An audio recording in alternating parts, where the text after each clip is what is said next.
Got it. Yeah, I know I do a lot of voice work online, and sadly we can't chant together. But I have the recordings which I put through my device. Hello, everyone. I don't know if you can see them, Jill, but like people are coming in slowly. You can see Yeah, all the I can different see faces. you. Lots of Dutch. Everybody's from Holland, I see. Well, we have a lot of different cultures in there. I But used to yeah, speak just in Holland. In fact, one year in '82, I think, I did a whole tour of Holland. I gave workshops in many towns in Holland. amazing. Yeah. I'll just welcome everyone. So welcome everyone back to Woven Women. I feel like I really missed you guys last week. We always have a session every Wednesday, but we didn't have a session last week, and I was like, oh my god, I miss the Woven Women evening so much. I hope everyone is doing well and feeling very cozy in this like transitional time. I feel like autumn is really inviting us for a lot of letting go and transformation. Definitely with myself. This is also why I've been a bit of out of the radar of the WhatsApp groups. I think I've been going through my own layers of a lot of ancestor work and a lot of family dynamics. So I was also very excited to have Jill here with us tonight. I'll briefly introduce how I got to know her. I went to sort of a retreat for the state of the world. It was a very interesting gathering called Visions. And I remember Jill led this incredible workshop about the climate crisis and the different crises that we find ourselves in. And we did a big family constellation about it. So I don't know if anyone is familiar with family constellations. It's, well, I mean, I'll ask all the questions to Jill because she is the complete pro in this. But it was so beautiful and so powerful. I remember very clearly I was representing, I think, like health and happiness. And I remember everyone had a moment to introduce themselves in the face of the crisis. And I remember this one lady stood in the corner and she was like, but guys, I'm very important and I didn't get to do an introduction. And she was representing love, so it was very telling to the state of the world and where we find ourselves in. And I think for everyone, so many of the problems that we're facing in our daily lives, they're also really connected to patterns that we receive, whether this is consciously or subconsciously from our family dynamics, from the web of relations that we find ourselves in. So often women that I know, they're struggling with finding their voice and really stepping into their power because they have these energetics that are going back generations and generations and are holding you back until you manage to resolve it. So in the light of this, and I think this very trans-seasonal time right now that we find ourselves in, I mean, I think next week is also the national holiday. There's the Dia de los Muertos, and there is even the Samhain, which is the sort of the original moment that we all connect to our ancestors from the global north. I just thought it would be very perfect to invite the incredible Jill, the wisdom keeper of many different things that we're going to explore tonight. So welcome, Jill, to Woven Women. We're very happy to have you here. I would first just love maybe if you can introduce yourself, your body of work, a little bit. Oh my goodness. Well, that's a very general question. I mean, I've been working with the voice since the 1970s, which is slightly embarrassing to admit. And then for the last 25, 30 years, I've been doing family constellations. And at the same time, I've studied in many traditions, many traditions. And the last 50 years with Tibetan Buddhism, the Dzogchen tradition of Tibetan Buddhism. And so in 2004, I think it was, I started doing big mandala ceremonies where I had the group of about 100 people become the mandala. It's very complicated and go through itself. So you ended a week later where you began, but totally transformed through doing a practice. And I did in the spring. I used to do over Beltane. I used to do ones associated with different aspects of Tara, the feminine aspect of. Well, she has different qualities depending on which direction she is. There's yellow Tara, which is abundance. There's red Tara, which is about relationships. There's green Tara, which is action in the world. White Tara, healing and longevity and so on. And then in the winter I did over Samhain, I did ceremonies of conscious dying. So those are very intense. But since COVID, I haven't done them because they were very intimate and we were chanting in each other's faces and it just didn't seem appropriate to do that. So since COVID, I've been working online. Every other month I do I do 1 week, 1 month. I do a healing voice workshop where I teach overtone chanting and all kinds of other methods for inducting presence through sound and breathing. And then the next month I do family constellations, working with transgenerational traumas with people.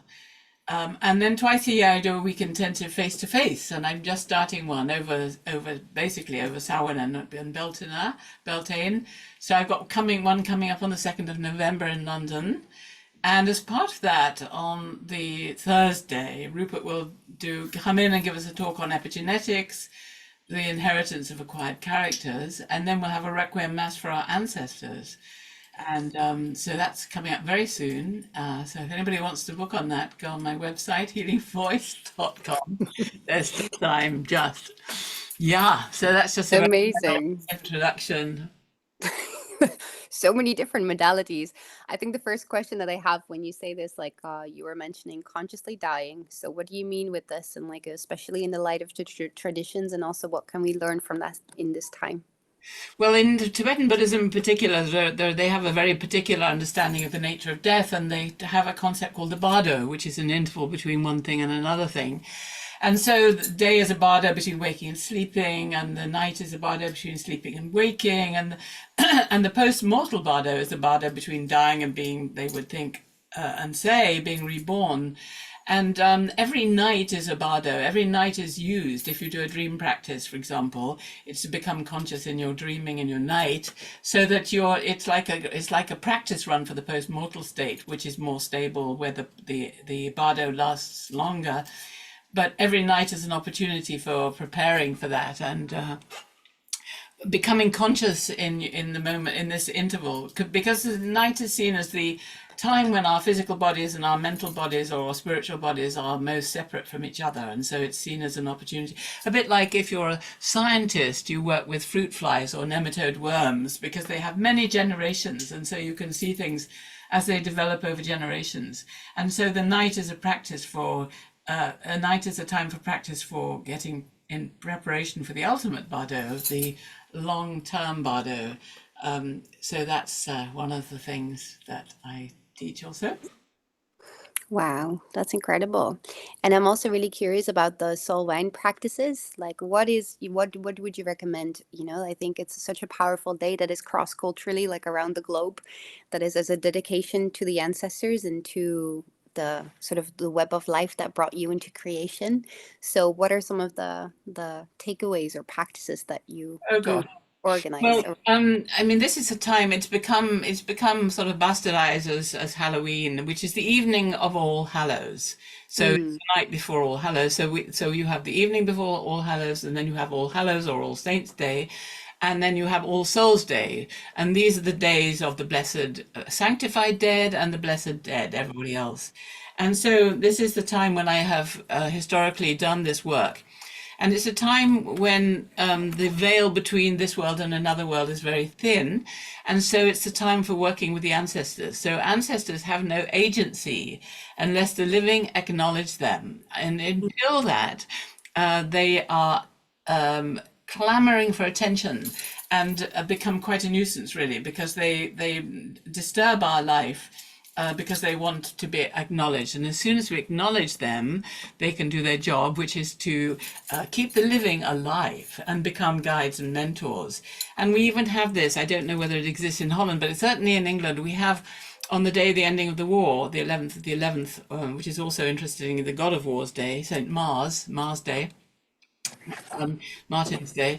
So this is a day when we do the ceremony for the war dead, the armistice ceremonies. We have that in this country, and then we say we will remember you. So we know that the dead need to be remembered. And this is very interesting. And if anybody's watched the film Coco, which I highly recommend. I really don't like Disney films at all, but Coco is extraordinary, and it talks about it's all about the Mexican Day of the Dead, and how you have to acknowledge the dead and so on.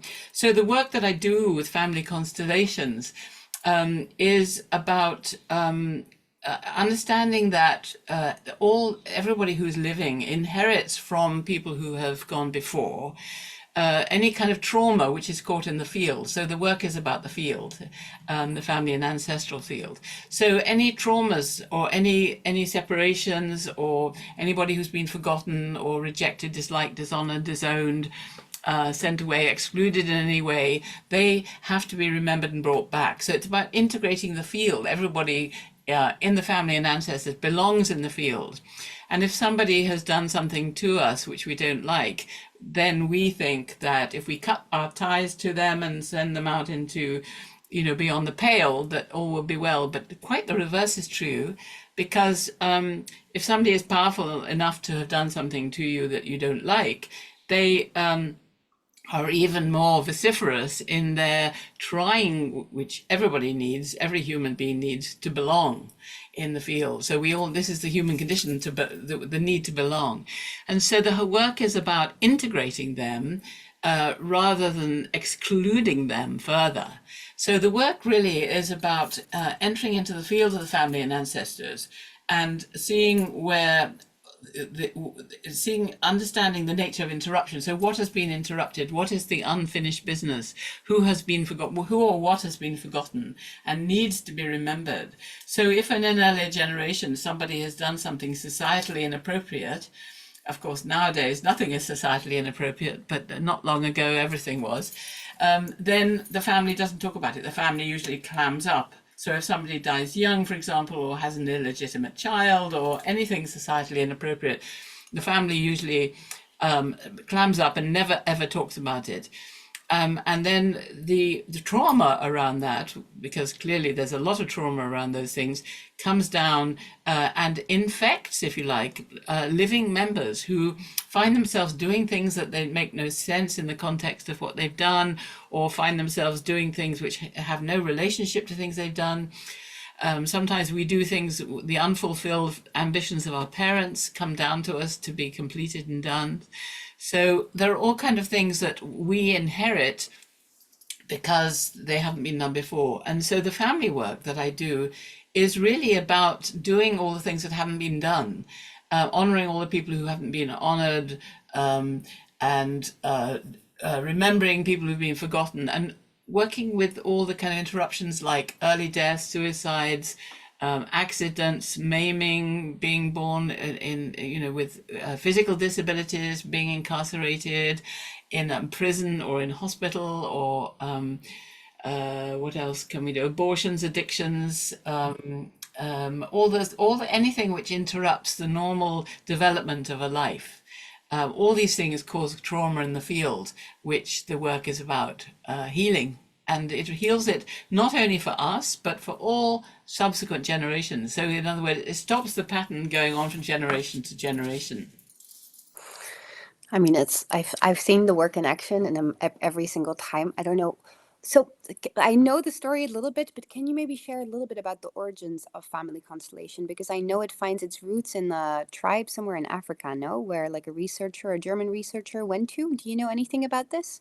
Yes, I do. It actually doesn't. I mean, there's a lot of myth put around about this. Hmm. Actually, the origins comes down through the Western Gestalt tradition. People like Virginia Satir, who was working with play acting and so forth, and then a German priest who died a couple of years ago, who I knew very well, Bert Hellinger, German priest, who put the story about that he spent, well, he was a missionary amongst, I forget who, the Zulus, I think.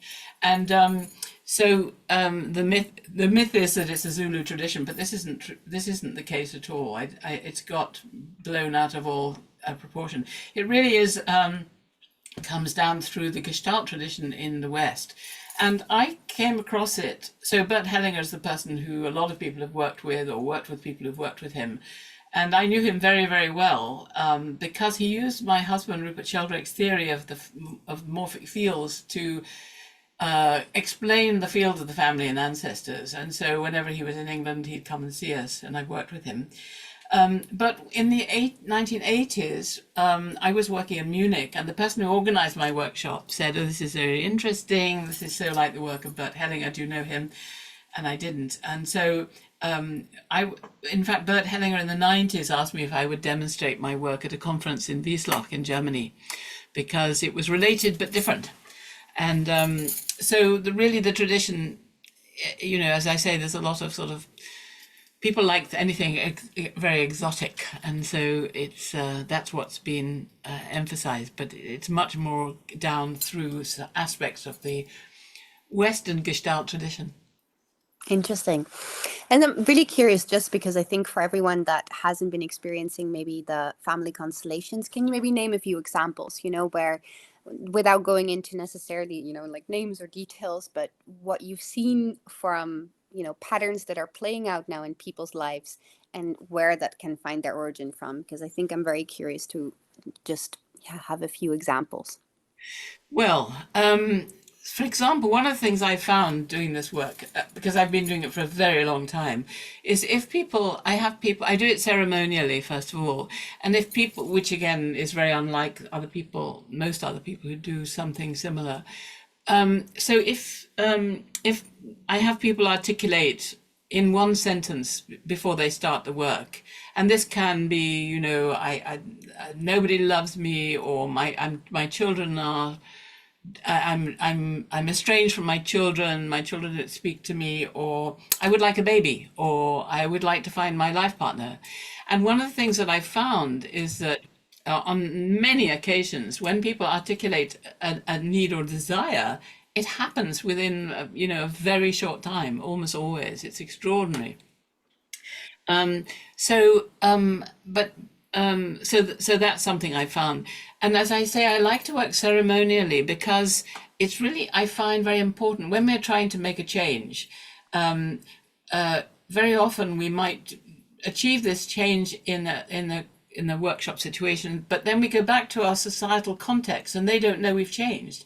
So they kind of glob onto us in the way they always did and leave no room for us to be different from how we were before we left. So I like to do things ceremonially, and interestingly, one of my students found an interesting paper about what made for successful marriage, longevity in marriage, and he said, the questions were, it was a correlative paper. So the questions were, how big was the cake? How long had the parents known each other? Where was the wedding? How many people were invited? How much money was spent on it? All these different ingredients that could possibly be investigated. And they found that the thing which correlated most extremely with the longevity in marriage was how many people were invited to the wedding. In other words, how many people witnessed the person going from being unmarried to being married. And in fact, in these kind of situations, certainly in this country, we have somebody at the end of the ceremony, we have somebody go behind the scenes and sign a document saying, I was there and I was the witness, and I witnessed this person going from being unmarried to being married. So I like to work like that.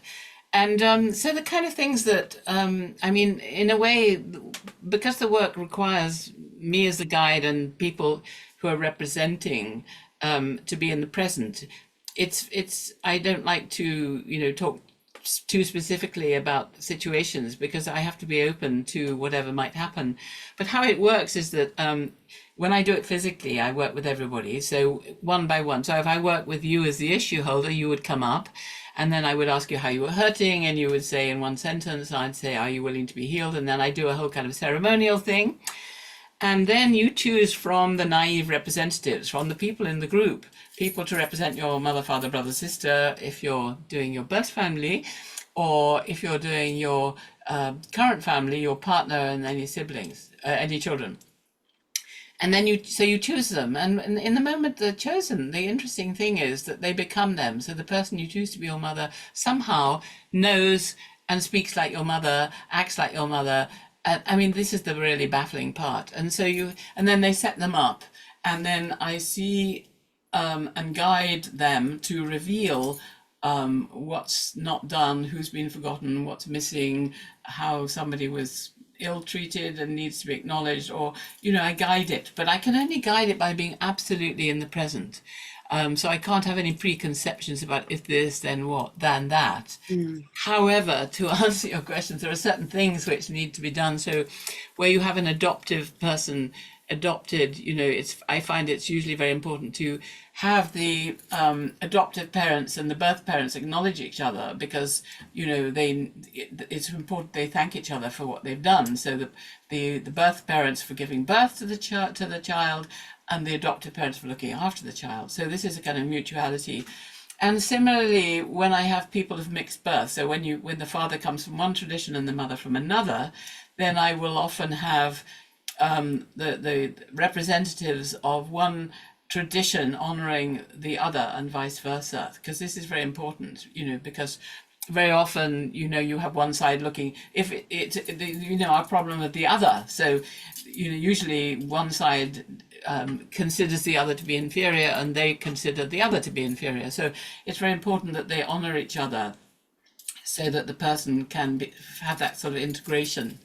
And then, for example, there are all kinds of things which get passed on down the family, like suicides, early deaths, abortions, addictions, things I've mentioned, maiming,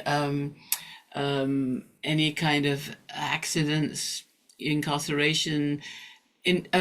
Injustices and abuse, of course, are very important, and cause problems which go down the family. So all these are kind of things which come up and need to be worked on. And then it's by acknowledging the presence of that energetic in the field that in some way it can be resolved. Well, no, it's much more specific, because we have representatives of the family, and if the person in question is not there, I'll bring somebody in to represent them. And so instead of forgiveness, which is problematic, because if you forgive somebody, you elevate yourself above them, and you poor little worm down there, I forgive you. Whereas if somebody's done something really horrible, some injustices to you, it's much more important if you honor them, whereas by putting them above yourself, and putting yourself below them and honoring them, so that's much harder to do, but much more important to do than So forgiving. why is that? Because that's really quite interesting. So if there's someone that's done you harm, either in your life right now or in your family, like in what way? Because it's kind of like cutting energetic ties. No, it's like dissolving these little spells that hold us together. So why is it that honoring someone that has hurt you is so powerful then? I don't. You see, I think that cutting the ties is damaging, because Mm, we think that if we cut the ties, we'll be fine.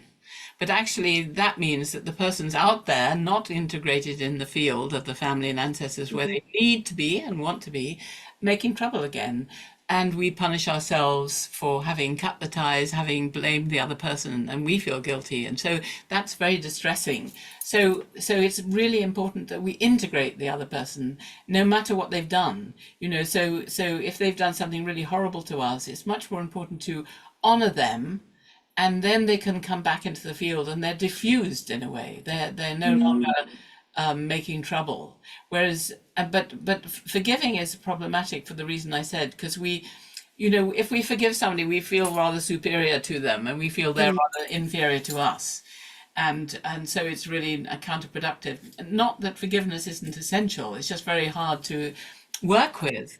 Whereas if you honor somebody, it's more, in a sense, it's more straightforward to work with, but it's much harder, of course, but it's much more powerful. So if you find, if somebody's murdered somebody, or you, or somebody in your family, it's very hard to honor them, but it's really essential you do. And that you integrate the murderer into it's very important to, firstly, that there's absolutely no judgment whatsoever, and that you honor the perpetrator. I think it's really interesting to have this conversation, especially what's playing now in the field. And I'm sure that also in our personal, web of relations of people that have hurt us, whether it's in your family or just like in the system that you operate in, that actually honoring the person is very powerful. And I've never looked at it in that way, but I feel a lot of resonance. So thank you for explaining this. And I'm also really curious about um, what are the sort of energetics, because I mean everyone probably here in the room can sort of describe when I look at my maternal line and when I look at my um both of actually all of the female ancestors in my line, like their voice was always taken in some way. So some were put in mental institutions for 50 years against their will, some were not acknowledged in different ways. And I think it's just really interesting how this has been, for example, playing out in my own life, of like me always being a bit afraid of my own voice. But I'm just really curious about what are the troubles when ancestors are not acknowledged in the field. Like, what kind of trouble do they make? Is it one-on-one, or is it just more that people feel stuck, but like not Yeah, being able to move something forward? so if there's somebody, if, often people are excluded and have no voice and forgotten. And this is a big deal. This is very much what the work's about. So in this case, if it becomes clear during the work that there is somebody going back who has been ignored or put in a mental institute. I mean, I've had many cases where people have been put in the mental institute and have died there. They've been there for 40 years simply because they had postpartum, mental disturbances. So it's very important in that case that those people are really acknowledged and honored, and then the effect on the family is dramatic because the living person, who is the person who suffers, so every generational living person suffers through all these things which happened or were ignored in this case, to our family members. And so as soon as you write that, as soon as you honor the forgotten ones, or the people who've been in a mental hospital for 40 years, it changes everything, because until you do, the person is in some way, for example, imprisoned, or has no voice, or so the living person gets entangled with earlier people who they have no idea about. They don't know they existed very often. They don't know who they are. But nevertheless, they're entangled with somebody who has been forgotten, rejected, or incarcerated, or So they feel like this energy is their own. well, they don't know it, but they know that they suffer from the problem, but they don't realize there's a connection with another person, so they feel somehow responsible for it. When you do this work, it becomes clear that that this thing that they're feeling or suffering from is connected to somebody in the past. And as soon as you change that, as soon as you have the person who didn't acknowledge them, or whatever it happens to be, then the living person no longer suffers as a result of it. So interesting. And I'm also the other thing I wanted just to mention is not just you that benefits, but the whole family benefits. So even if the whole family doesn't do the work, because it's a complex web, we are a web. It's a field of the family and ancestors. So when one person does the work, it changes it for everybody. And the work, like, is it just, for example, because I know this from, I've gotten a lot of like great advices to do like little rituals, around Solwine, especially around this time, to honor the ancestors. And I remember reading a book about like my own ancestral tradition here. And it was sort of suggested like to make a little altar, like with either pictures of your ancestors or of your grandmothers or anyone that you hold or that is, in the web of your relation, and to do a little offering. So remember, like the last few years, I would like put some little chocolates and some little mushrooms on like a tiny little altar to honor them. Um, do you know anything about this? Like, what can we do besides the work of family constellations in order to honor those that walked before us? Yes, I mean exactly such things are done, and so one of the things that I find is very helpful is to make a family altar, and Mm. to put some kind of indication of all the different people. So traditionally, I spent time in Japan in the early 80s. So in the Orient, in the Japan and China, so feng shui, for example, comes from how we bury our ancestors in the landscape, for example. So it's a big tradition in China and in the Far East and Japan. And when I was in Japan in the early 80s, every family had a family altar. It was very male, very patriarchal, but the last male head of the family, the altar was to them. And there would be ancestral pillars, and a fresh rice would be cooked every single day. So so what I found is that that's too much of a burden, and actually it no longer happens. So when I talk to Japanese people, they say, oh yes, my grandmother had that, and they have traveling altars now, for example, sometimes. But so I have a family altar, but which is to my both sides of my family, my paternal, my maternal and my paternal sides, and because I don't believe in patriarchy, as I'm sure you as woven women no longer do either. So it's important to acknowledge both sides, I think. But it's not something you do just once. So yes, Samhain is the time for when the veil is thin, when it's done traditionally. And actually, I researched this. Every single tradition offers food. So offering food is really important, and having a candle, water. So in Japan, for example, on this altar, which would be regenerated every day, they would put the drink that the man, it was a man always, would like. So if he liked Coca-Cola would be put on the altar, or if he liked alcohol, sake would be put on the altar, whatever. So this is the tradition. So, but what I found is, and I started doing this work because when I was doing the voice work, I found that as soon as we started doing ceremonies, which I started ceremonies to honor the ancestors, people's life changed. I mean, it was very dramatic. And so that's when I started going into detail. So it's very important to honor the ancestors, and this is the time for doing it. And offering food is an excellent thing you can do. And as I said, in prehistoric China, where you buried the ancestors in the landscape according to the tigers and the dragons and the flows of the water was essential for the prosperity and benign lives of the subsequent generations. And that's how feng shui began, is how you buried the ancestors. So it's really important how you treat the ancestors. And so when with a family altar, which I highly encourage everybody to make, and it can be an artwork, and you can be anything you like, but it's important to honor it regularly. It's not like something you do once, and I would even say not even once a year at Samhain, but actually, if you can, do it every day. And you can light candles, offer fresh water or fresh alcohol or whatever, and a bell to say, hi, I'm here. In many traditions, people made a lot of noise to tell the divine they were present. And so you can do that with a little bell, for example. So regular offering to the ancestors or is an excellent practice. And so to do that, it's very good to have a sort of focus. And so an ancestral altar is a perfect focus. And when I started mine, we had a wonderful Irish poet called John O'Donoghue staying with us. He's the most wonderful man. And I asked him if he would bless my ancestral altar. So he did this extraordinary, spontaneous blessing of my altar, which was very magical. Yeah. So that's what I Wow. recommend. No, I think this is so powerful, and I'm really happy that you're speaking on this because, of course, I think in the last few months, I've just gotten to know way more stories about my ancestors, which also really explain some of the current struggles that I have in my life. And I think to have a daily practice, which is so normal cross culturally, like in all cultures that I work with, from India to Peru to different places across the world, they all have an ancestral practice and days dedicated to it. And I think in the global north, we've really sort of just forgotten that we are a part of this bigger web of life, that we have guidance that is around us.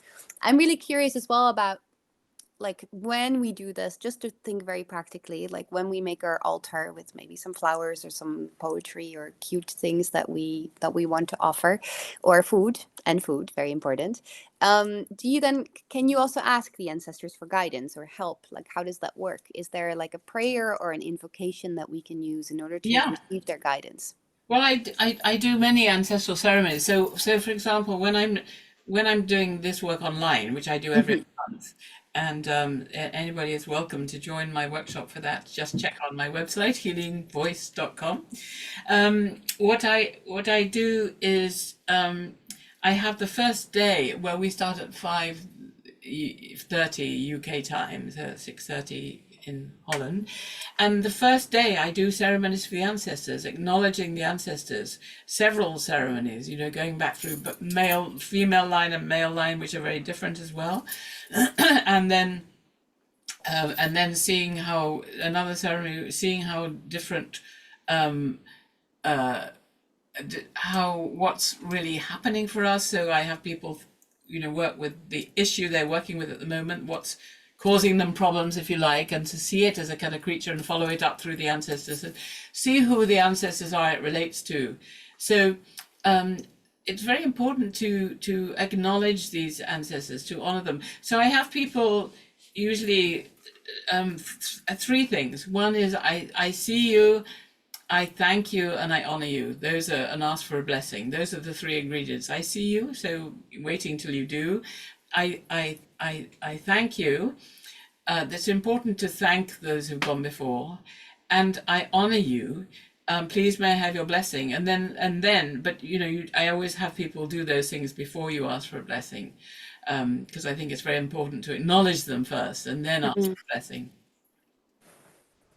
So beautiful. Thank you so much for sharing this. And I'm also very curious, is I think this is, of course, we never know, but is there a difference between, because also many people talk about past lives, like that, but this is another web of relations that I guess we're in then. Do you believe in Yes. that? I mean, I'm Well, also very curious to the group. What are your thoughts on it? But I'm very curious because you have your own ancestral line and then you also have something of past lives. What is cross-culturally known, karmic traditions? yeah, this is very difficult because we never can know, of course. No. So people, like to say they were born at the time of Christ or, popular times of history and so on. And I've had many people over the years who've told me about past lives, and they, interestingly, the things they've told me have always related to what I happen to be doing at that moment. So I remember once I used to be the general editor of a series of books with a publisher, and at that time I remember I encountered this man who sort of spoke as old Chinese, he called it, and so he spoke with kind of would-be Chinese accent. And he told me that I'd been a patroness in Venice at the time of the Renaissance, And I mean, I had it in my gift to ask people to write books, and so in a way I was a kind of patroness. And so I found this over the years that people who tell you your past lives, they usually relate to what you're doing at the current time, and maybe they have to do with it. I don't know. But I have met Professor Stevenson, who's now dead, who did a lot of work at the University of Virginia, and his work is being carried on now in very interesting ways. And he and I had a big discussion about it because I studied Tibetan Buddhism a long time, and there were certain similarities. So what he said, he had runners in Sri Lanka, in Myanmar, Burma as it was, and India, and who would report stories of young people, because this phenomenon usually ended about 5 years old, who said that they weren't who they were ostensibly meant to be. They were actually somebody else, and they came from another village usually, and it turned out that almost always their previous life, if you like, had been interrupted violently. So they had come back with unfinished business. And the family work's about unfinished business as well. So there's a great similarity there. So, for example, there were a lot of cases of birthmarks where people came with birthmarks which turned out to be the site of the wound which killed them, for example. Wow. So he did whole books on this, and so I mean, some of these stories are very fascinating, but they all had to do with unfinished business. So the people who remembered their first life had some kind of catastrophic way of it being ended as a young person, and in a way, the family work is not about previous incarnations at all. It's about blood ties.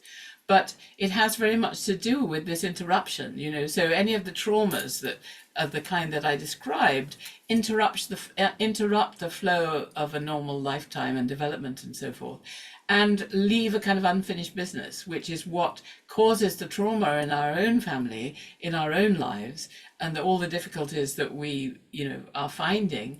And so if by completing the business that was unfinished, we are able to solve the problem and our lives continue in a much smoother way. But they are quite different, this. And also in Tibet, I mean, as I say, I've studied with Tibetan lamas for 50 years or so.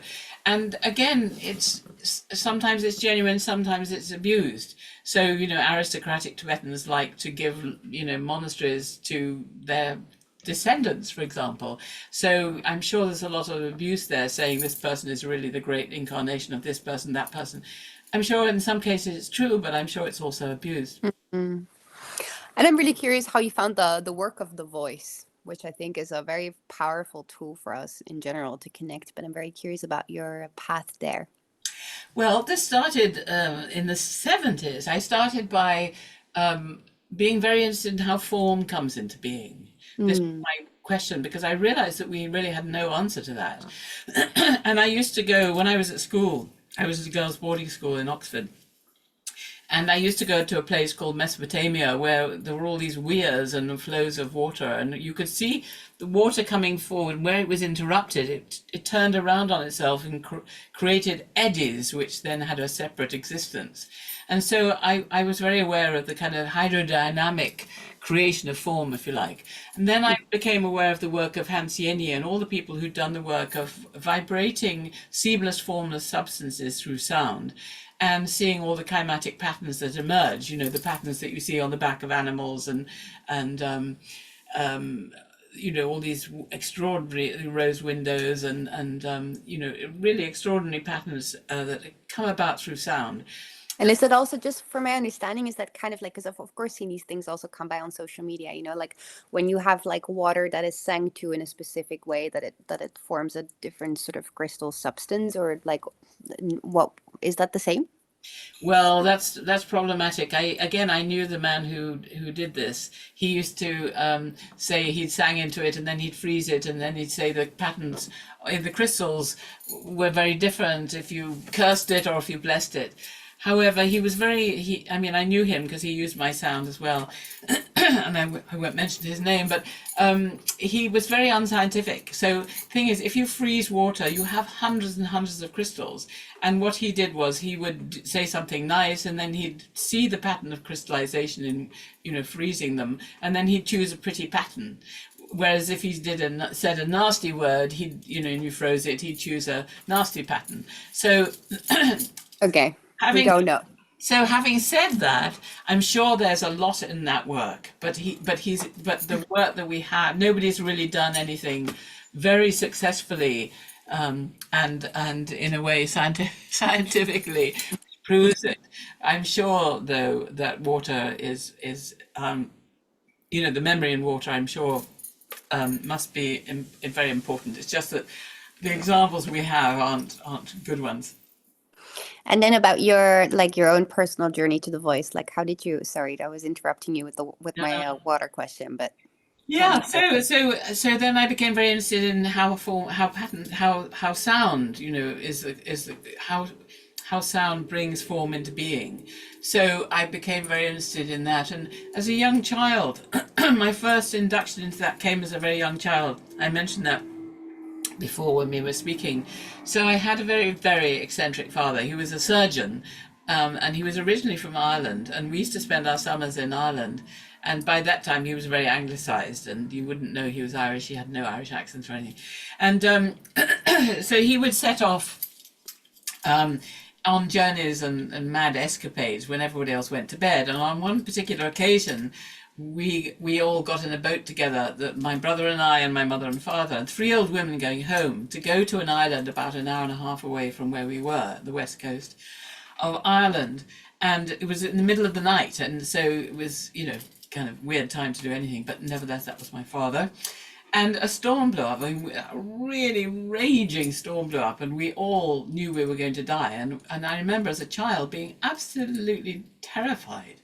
And then all of a sudden, these three women in the back of the boat, going home dressed in black, started a kind of wailing, chanting, crying sound.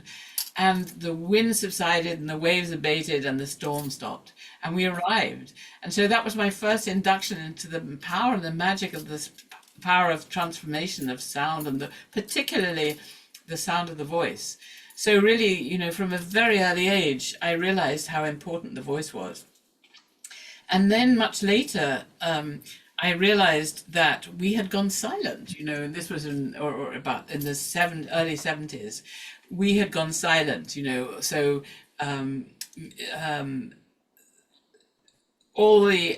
so in order to join a choir, you had to read music, you had to have an audition and sing in tune. Now that's completely different. People have all kinds of community choirs, and it doesn't matter if you sing in tune, it doesn't matter if you read music, you know. So there are all these wonderful choirs, but in that time there wasn't.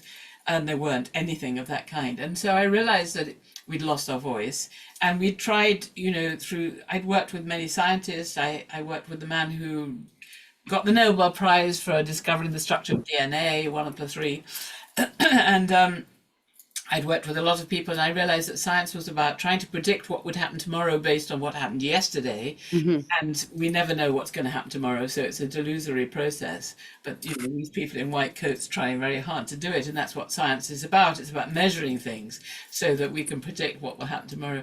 And I realized that actually it was all about being part of the flow and being in the present moment. And so I started giving workshops for people to use their voices so they could be in the present moment, which is where all magic happens and all is revealed and all healing happens.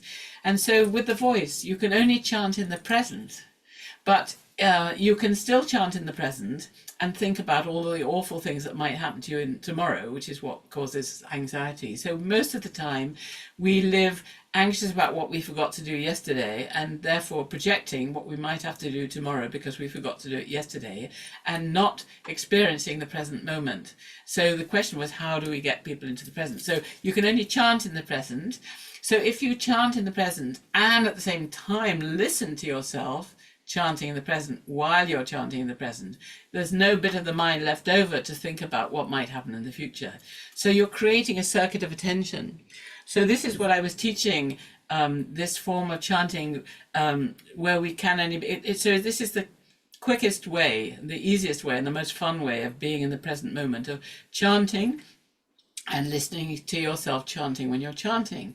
But the problem is, if you sing songs, they have words, and words are discursive. They're based on polarity, and that's the problem. So we have this we have, on the one hand, we have duality. I see you as separate from me, and I want you or I don't want you, based on ignoring what is, which is that there is no separation, but we really know there's no separation, but we act as if there is. So in real life, we act as if there's separation, and that gives rise to language, beginning, middle, and end, and so on. So I realized that when chanting, we had to chant without words, because words only take us back into meaning, and meaning is the problem. And so we need to use the sound to go beyond that. So, and then I also realized that in the 17th century, we'd retuned our music because of the popularity of keyboard instruments, which have fixed tuning. You can't tune them in the way they've always been tuned, from one note to the note 5 notes above, 5 notes above, 5 notes above that. And what happens when you do that is that when you get to what should be the octave, you overlap it. So it's actually a spiral. And so what people did to make it possible to play keyboards, to change key, was they put this little overlap back in the octave, making all the intervals in the octave out of tune.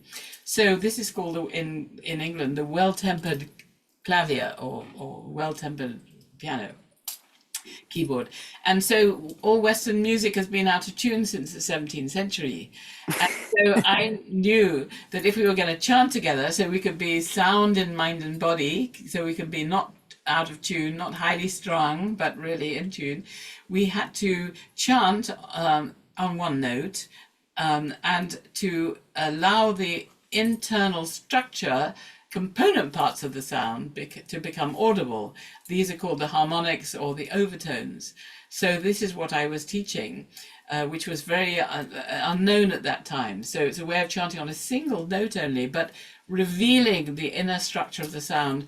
And these sounds can only be in tune. So this was a way not only of being in the present, but also being in tune.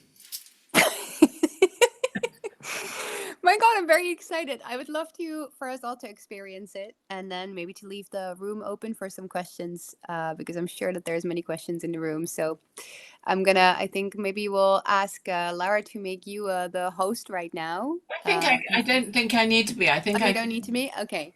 I And think I think everyone needs to mute themselves. You're very welcome to join the tonal singing, but I don't think it's possible if everyone has their. Well, I just probably need to be muted. Well, I think first of all, let me demonstrate it. Yeah. Okay, so I'm going to demonstrate it first.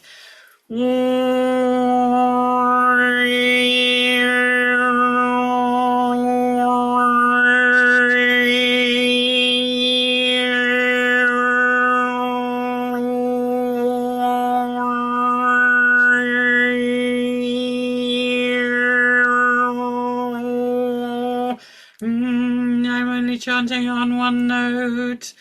Yeah, the other ones. My God, I don't know if I can do that.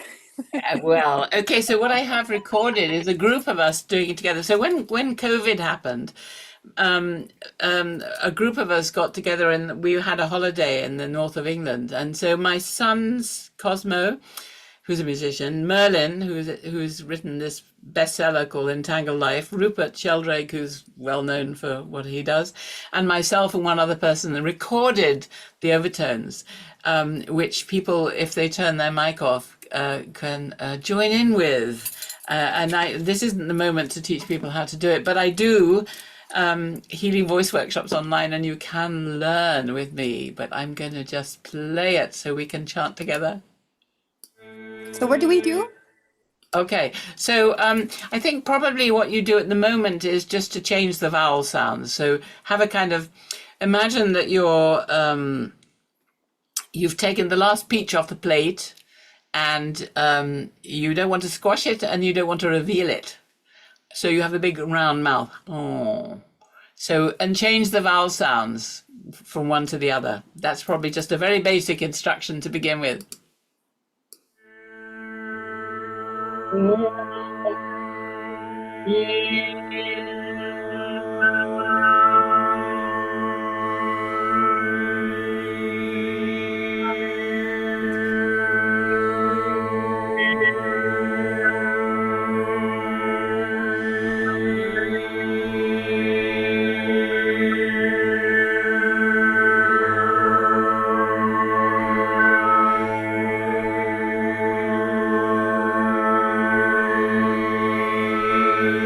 And listen to the sound you're making.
That was great.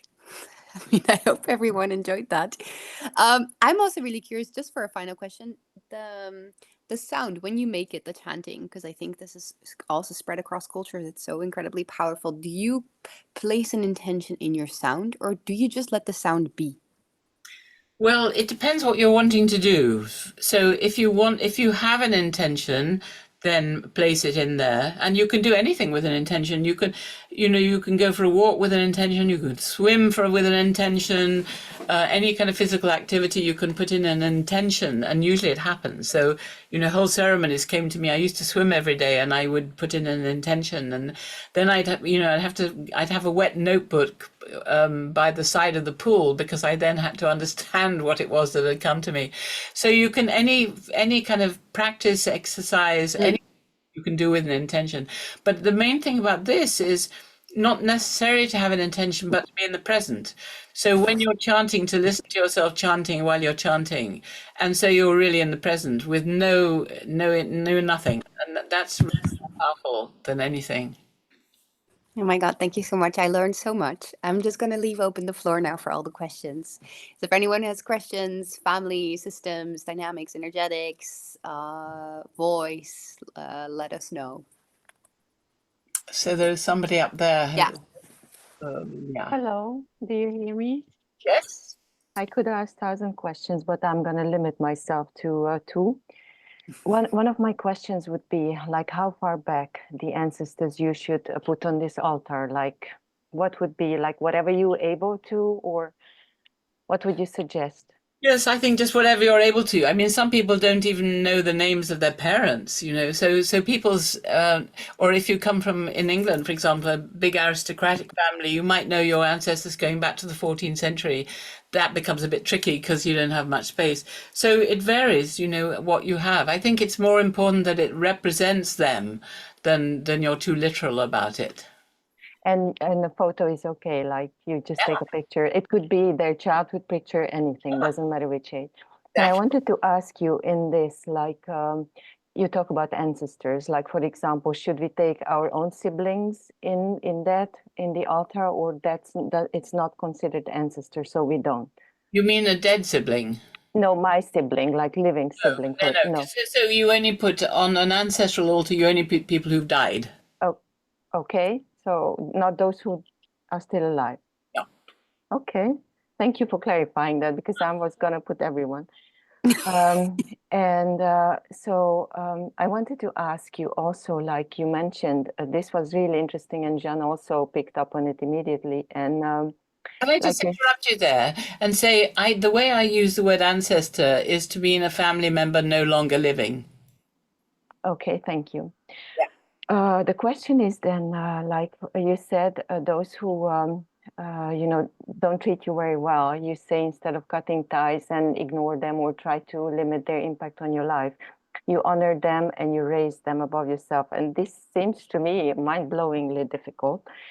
And I just wanted to ask you, like, because when, for example, in narcissistic relationships, if there's ongoing abuse, so like the normal advice would always be to cut ties and limit impact. And could you please tell me how if you have a quick fix for that, how you do that?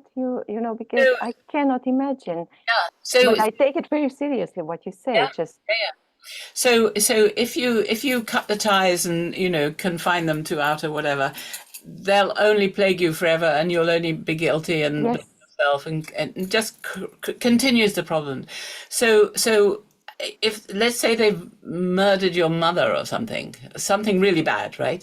So then you would visualize themselves above yourself, and you would really honor them. I know it would be very difficult to do, and in the Tibetan tradition, they have a way, with your so-called enemies, you receive light from them. You do it from your teachers as well, from your, whoever, but you actually receive the light from them, which is very similar in a way. So you put them above yourself and you honor them. And it's not easy. And the fact that it isn't easy is good. how do you honor them? Like it's an ongoing abuse, and you still celebrate birthdays with them and hang out with them, or what do you do? Like quite practically. Yeah, so you could see them in your mind's eye, if you like, or have a picture of them. And you say out loud, if you like, I honor you. That's all. Yeah. And well, no, actually, if you combine the honoring with a slight bow, that's even better because then you embody the movement of honoring. So it's quite important to involve the whole body. So you can say, I honor you, and also bow to them.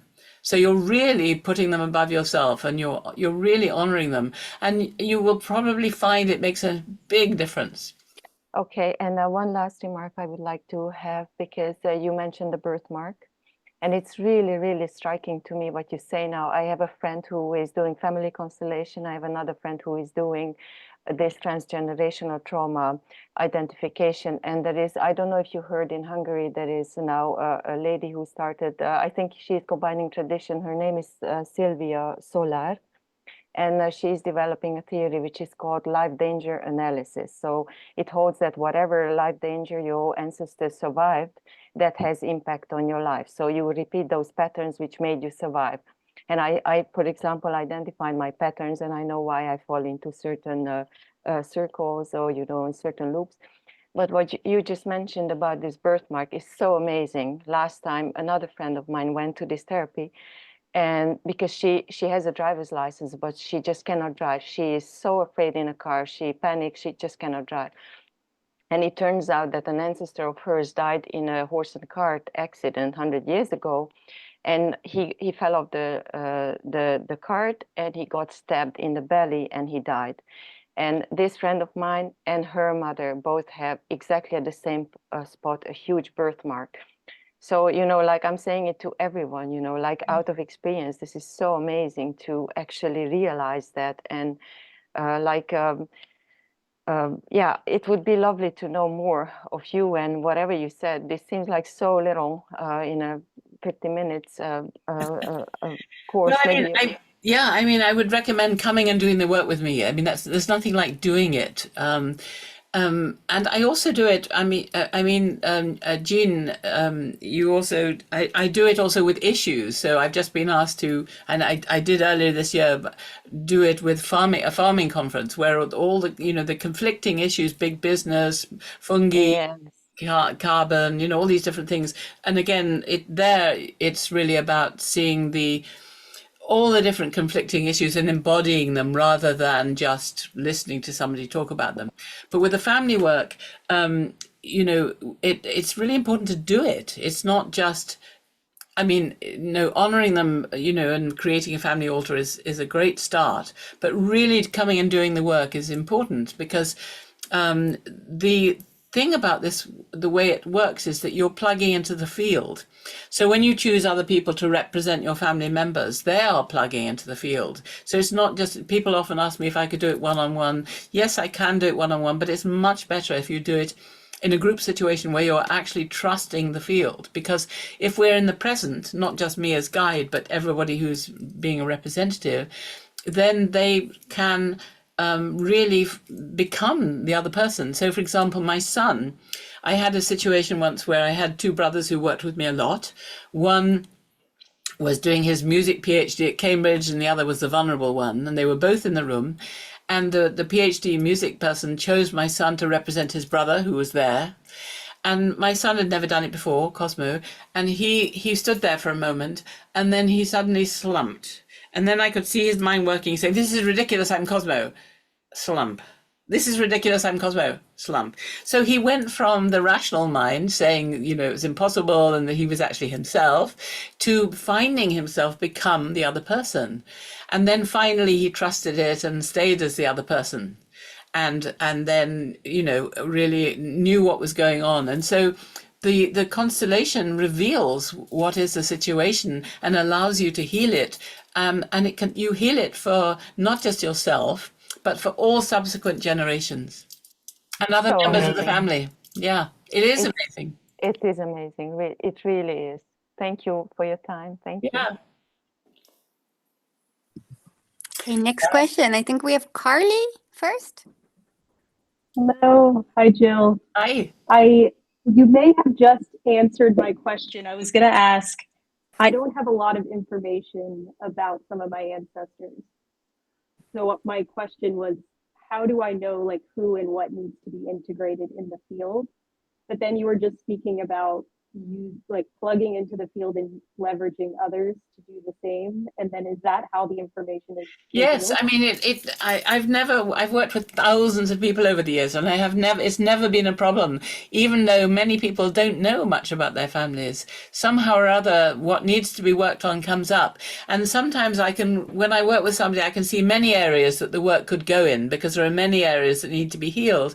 But the one that gets worked on is really where the cutting edge is, where the uppermost, the thing which is uppermost, and then you can work with. And then some people come thinking, "Oh, my great grandmother was awful, you know, I want to work with her," and something else comes up completely. But the next time they work, maybe the thing with their great grandmother comes up. But you can't predict. You have to allow. You can't push it. You can't force it. You can't predict. You have to really go with the revelation of novelty in the moment of its revelation. And that's exciting for me and exciting for everybody else, because you can't have any preconceptions about what ought to be. There's no advice. There's no, you can't prescribe anything. You have to trust the field completely and dance with its revelation and the healing, with the intention of healing, of course. It also ties into all the voice work you do because it's bringing you to the present moment, right? Like you can't be thinking or come with preconceived notions. Exactly. Yeah, I mean, in the present, everything is revealed. Thank you so much. Yeah, welcome. Thank you so much, Jill, for sharing your knowledge. And I actually just read your son's book. It's right here on the nightstand. My partner is reading it now. Really excellent book. It's very good, isn't it? Yeah, I loved it. So I wondered, I've been kind of starting to do the work. I'm by far not there yet, but it has been a very interesting journey so far. And I've lived abroad for a couple of years, so I didn't see my family often, and every time when I saw them it was really nice. And now I kind of just moved back, and I noticed that last time I saw them we kind of tend to every time fall back into the same patterns. So I wondered, like, how do you engage your family in this work in a kind of gentle way? Yes, this is what I meant about why I do the work ceremonially, because when we go back into a societal context, the people that we, lived with or were brought up with have no idea we've changed. And so they treat us exactly the same way that they always did. And so there's no maneuvering. There's no way of saying, hi, I'm different now, because they're globbed onto you in the way that, like the jigsaw puzzle around you. They just leave the original shape of the jigsaw puzzle that you were always as a child. And you have no options to be anything else. So that's why I think it's really important to work ceremonially, where there are witnesses to your changing. It's very important. Yeah, I mean, when you do this work, it does change it for everybody. I mean, also. So even if just you do it, it does change the patterning for all other members of your family, actually. So, and if obviously you see the family through time and space, normally we just see the family through the eyes, was I, better or worse than my siblings? Was I loved enough? And that's it, Whereas this way you see the whole family through time and space. You see it through the eyes of other members. It's a totally different story. Great. Yeah, so I look forward to further exploring that. Thank you so much. Yeah, and just to tell everybody, I twice a year I do a week intensive, and I've got one starting on November 2nd, which is quite soon. Another one on the 26th of April. I just do two at these times of year. So you can either work with me online. The next one is January. It's all on my website, healingvoice.com, or come to a physical one in London. Yeah, only twice a year though. Yeah, we can also share like a list of maybe some other locations, maybe some people that are in the US, that we can maybe put that in the Woven Women group, because there is I also just want to say one thing maybe quickly. It's very powerful as well to do with projects, because I've done a constellation around Zazie, my first business, 2 times, and it was very powerful, because then sort of the business linked to my family dynamics and the things that I was bringing into the business or from my maternal line. And I think I can highly recommend, even if you're not sure what to work on, like projects are very revealing of the energetics that are still in the way. So quick note, but the word to Sevda. Yes, Sevda, hi. Turn your mic on. Can you hear me now? I can. Super. Well, thank you, Jill. I was wondering about the family altar, because I have 2 siblings who have died way before I was born. And in our family, it's not spoken about. Nobody speaks about it. Nobody. Everybody knows it's happened, and it's not 1, but it's 2. And so my father also passed away, and I was already thinking about making an altar. And now you say it about also like the ancestors and the ones who passed away, but like there are no pictures, nobody speaks about it. So how would you recommend? Because like you said, that's something that might remind you of them, but I don't know anything. Yeah, so it's funny. It's not funny, but it's a strange thing. But children who were they whole siblings or half siblings, or what were they? Our whole siblings, and Yeah. they died in Turkey, and that's the reason why we came to the Netherlands, because it was a very poor life there. How old were they when they died? I think 1.5 and not 2. Right. So even though children die first and you never knew them, it really affects siblings. So the death of your elder siblings, even though you didn't know them, would definitely affect you very strongly. So, and of course, I'm also talking about this with a therapist, but does it really? Because since there's nothing said about it, nobody speaks about it, it's like it never happened. this is it. I mean, because it's so traumatic for parents very often to lose children that they think erroneously that if they don't talk about it, it'll all sort of go away and it never happened. Which is, again, really damaging, and it creates toxic secrets which ooze their way down the family. So it's really important. So when you make a family altar, which I hope you do, put them in and honor them. And if you don't know what to, just write their names. If you knew their names, No, you don't know their names. nobody speaks about them. So then put first lost sibling, second lost sibling. It can be anything, just something which suggests they're present. It really doesn't matter if you don't know their names, but it might be worth. I mean, if they were that old, they probably did have names. So it might be worth finding out what those names are, because names are the sounds which are addressed to people, and they have a kind of power. So, if you can probably find out just by looking online, or if you have elderly relatives still alive, you can get them drunk and get whatever and get them to reveal their names or whatever. They don't drink, they're all very Muslim, and in the village there is no internet at all. So Okay.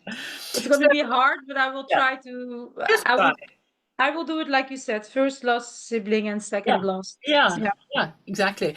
And then you'd be surprised that that you may find out more about them. I mean, when people do this work, sometimes they suddenly find, because it's very much about corralling, and bringing back people who've been excluded. And so sometimes people find suddenly, lost half brothers that they're, or siblings that their parents had, but that they never spoke about, with other people extramaritally or before they were married, or, so sometimes people come into people's lives who they didn't even know existed.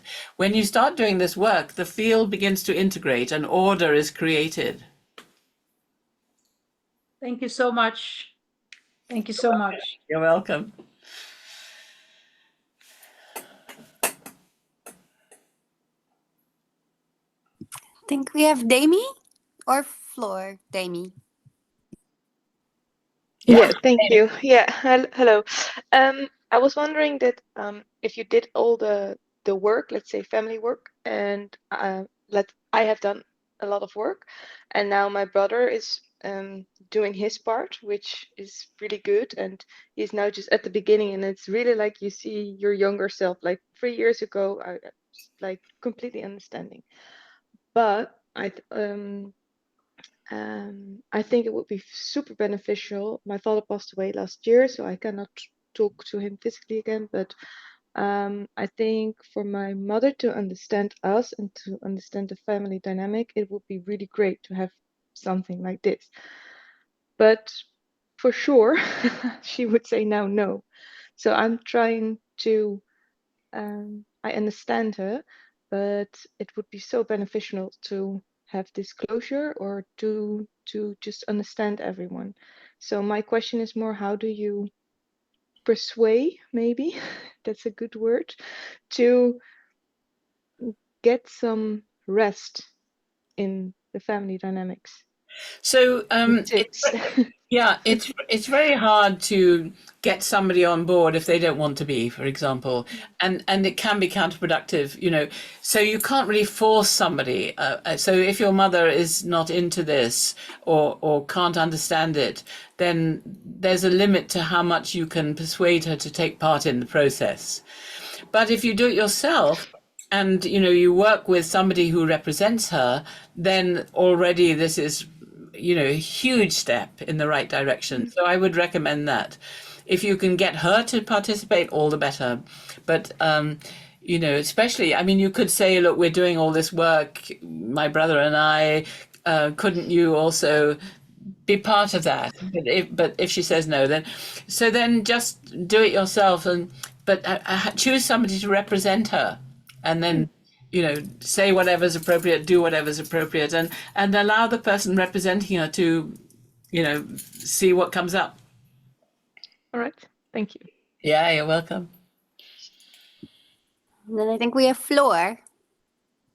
Hey everyone, Jill, I'm very inspired by you. Some part really resonate with me. I'm really into fungi as well, and I want to share that we're also doing constellations. I should just tell the group, my son that people have referred to, called Merlin Sheldrake, has written a book called Entangled Life, which I'm sure is translated into Dutch as well, which is a bestseller, and he has a film also, and he really shows, it's a wonderful book, and he's got a great sense of humor. It's also very funny. He really shows how the underground networks are so important, and he's trying to get flora, fauna, and fungi. So he's trying to get legal status for fungi to be the same as flora and fauna, because he says there are just as many versions. Anyway, I loved it so much. I have it here Sorry. on the nightstand in case anyone's interested. So good. And I also read it on your newsletter. You were just want everyone to know that he's traveling to COP26, the biodiversity COP, to get fungi a legal status. And I was just like, cute. Yeah. And he's with who is he? He's in America at the moment with Nashville with some famous politician who just missed becoming president, Al Gore. Yeah. Anyway, at the moment, so he flew there yesterday. Yeah, Flo, how can I help? Yeah, so I wanted to share that we're also doing constellations, but then in the political decision-making room. Yeah. And it's so powerful to bring this embodied knowledge into these kind of spaces. So I'm really happy to hear it also here. But my question is actually how you view the following. Sometimes I'm somewhere and then like a blur of words comes out of my mouth. And sometimes especially when there's a matter of like injustice, I'm going to stand up and then comes some beautiful sentences and everyone is taking it. And I'm then like, this was not me. And the blur of words is also not me. But then I don't really have the feeling like, okay, this is something else going to me. But I'm wondering how you view this in your entire like ancestral systems or finding your voice. Yeah, it's very interesting. I mean, when I give lectures, sometimes I hear myself saying something and I think, oh, that's interesting. And then, of course, I forget it. But I don't know. I think when we're really in tune, we are in tune, and then we tap into some much higher knowledge. And that's why it's so important to be present. And when people give lectures and they use notes, it drives me crazy when they read them, because you can't be present. So if you are in these kind of situations that you're describing and you're in the present, then you're tapping into some ultimate knowing, which we are able to tap into. But normally all sorts of stuff about when we piss and shit and vomit and drink and eat and all the kind of day-to-day nonsenses that we have to do to survive come in the way, and getting enough money to do this and that and the other. So, but if we really tap into the present moment, which is beyond all that kind of discursivity, which we have to engage with in order to live. So if we just drop that aside and tap into the real presence, then everything comes out. All knowing comes out, and that's the only way that it does. And we all have that ability, and I just wish that all politicians did that. Me too. Also really interesting because I feel I very much recognize this, and I even see it in so many of the communities that we work with. It sometimes almost feels like, there's this like collective consciousness grid, where ideas and visions and words and things come from. And then sometimes when women are very much in their power, or they're taking up this space, it's kind of something channels through you. I've experienced it myself, but I've also seen it cross-culturally in so many women also around me. And I think, yeah, that's but it requires courage. courage, because it requires that courage to, first of all, take up that space, and second of all, to not necessarily know, but become open to the words that want to come through you. So I think that is, I mean, Yeah. And it's interesting when I have people doing the family constellations, the two things which actually don't work. One is acting. If you try to act what you think somebody should say or be, or then the work stops dead. But also I've had people who say they're channelers, and that also doesn't work either. So it's something much, I can't describe it really, and I never teach how to do it. But people who come again and again learn to trust it more and more, and it happens. But I suppose there's something about saying you are a something or other that also separates you from being in tune. So maybe you just have to drop all labels and everything and just be present. Yeah. Such a great clue of those session tonight. Just one final question, because we had another speaker, and at some point she said, like, when she made difficult decisions in her business, life, relationships, anything like this, she would grab two little papers, and she would sort of like have somebody like scribble them, and then she would stand on the little papers and just sort of feel the energy coming through. Do you think we can, when we're not deep in the family constellation work, which I think is a ceremony on itself and holds a very sacred, like a position to this work. But when there is, for example, like a decision, can you work with those energetics without necessarily having it in your daily life? Decision making? I think there are lots of different ways of doing that. People have different ways of tuning in. Some people will use a pendulum. Some people will have different things with their hands, which they've made a kind of a prior agreement with, if it does this, then it means that, if it does that way. So standing on bits of paper would be one way, for example. Or, I have a little way where I sort of put one finger above the other and sort of if it gives way or if it doesn't. So there are all kinds of, or some people will do this, So there are all kinds of ways that we have of tuning into, allowing ourselves to get into a position of trust where we tune into some higher or more inclusive knowing. And there are lots of different ways of doing it. But sometimes we need some kind of method so that we can know that we're stepping out of normal discursive reality, functional processing into this unity of understanding. And so each person can have some, their own way of doing that. So beautiful. I feel like I learned so much, Jill. Thank you so much for being such a well of wisdom. And I feel like from, the present, the voice, the ancestors, I feel like there was a lot of like incredible knowledge that I hope everyone feels very excited about. I also just have to say, you have to look into the entire family, because I remember when I met Jill and then her husband, Rupert, who is this incredible philosopher about morphic resonance, and sort of like the fields of interrelation and consciousness. Very interesting. The two sons, musician and fungi expert. So we'll send all of the different links so you guys can explore. And I think also, of course, the website.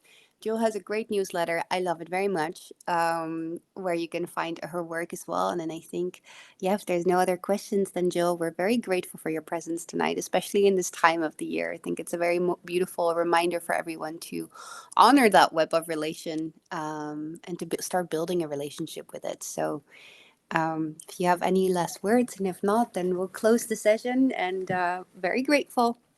You're very most welcome, and just come and work with me, and if possible in person, one of these 2 weeks I do. Send me your email, go to my website. There's so much material there. There's lots and lots of interviews. I have a YouTube channel you can join. You can get recordings through Bandcamp. Put Bandcamp and my name in, and you can get recordings of the chanting. And so there's a lot of stuff on the website, healingvoice.com. So I hope you'll join me. It's been a pleasure.